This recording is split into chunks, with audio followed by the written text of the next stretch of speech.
ஒரு பெரியவர் ஒருத்தர் ரோட்டில் வந்துட்டு இருக்கும்போது குடிகாரன் ஒருத்தன் கீழே விழுந்து எந்திரிச்சு தள்ளாடி அப்படியே நடந்து வந்துட்டுருக்கான். இவனுக்கு ஏதாவது ஆயிடுச்சுன்னா என்ன பண்ணுறது, இவன் குடும்பம் கஷ்டப்படுமே அப்படின்னு சொல்லிட்டு, நீ எங்கப்பா போகணும், வீடு எங்கப்பா இருக்குது அப்படின்னு கேட்குறாரு. பக்கத்தில் மேட்டு மேலே இருந்த ஒரு வீட்டை காட்டுறான்.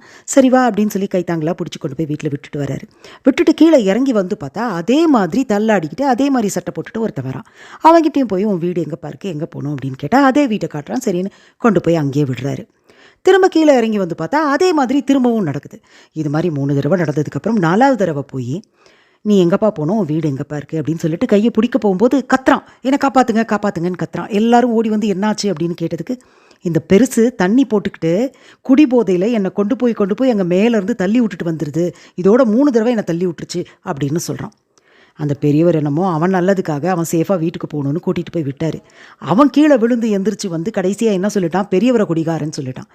அதனால் நம்ம யாருக்காச்சும் ஹெல்ப் பண்ணோன்னா அவங்க நல்லவங்களா, அவங்களுக்கு நம்ம இந்த ஹெல்ப் பண்ணலாமா, அதுக்கு தகுதியானவங்களான்னு தெரிஞ்சு நம்ம ஹெல்ப் பண்ணணும். இல்லைன்னா நமக்கு தான் கெட்ட பேர் வரும்.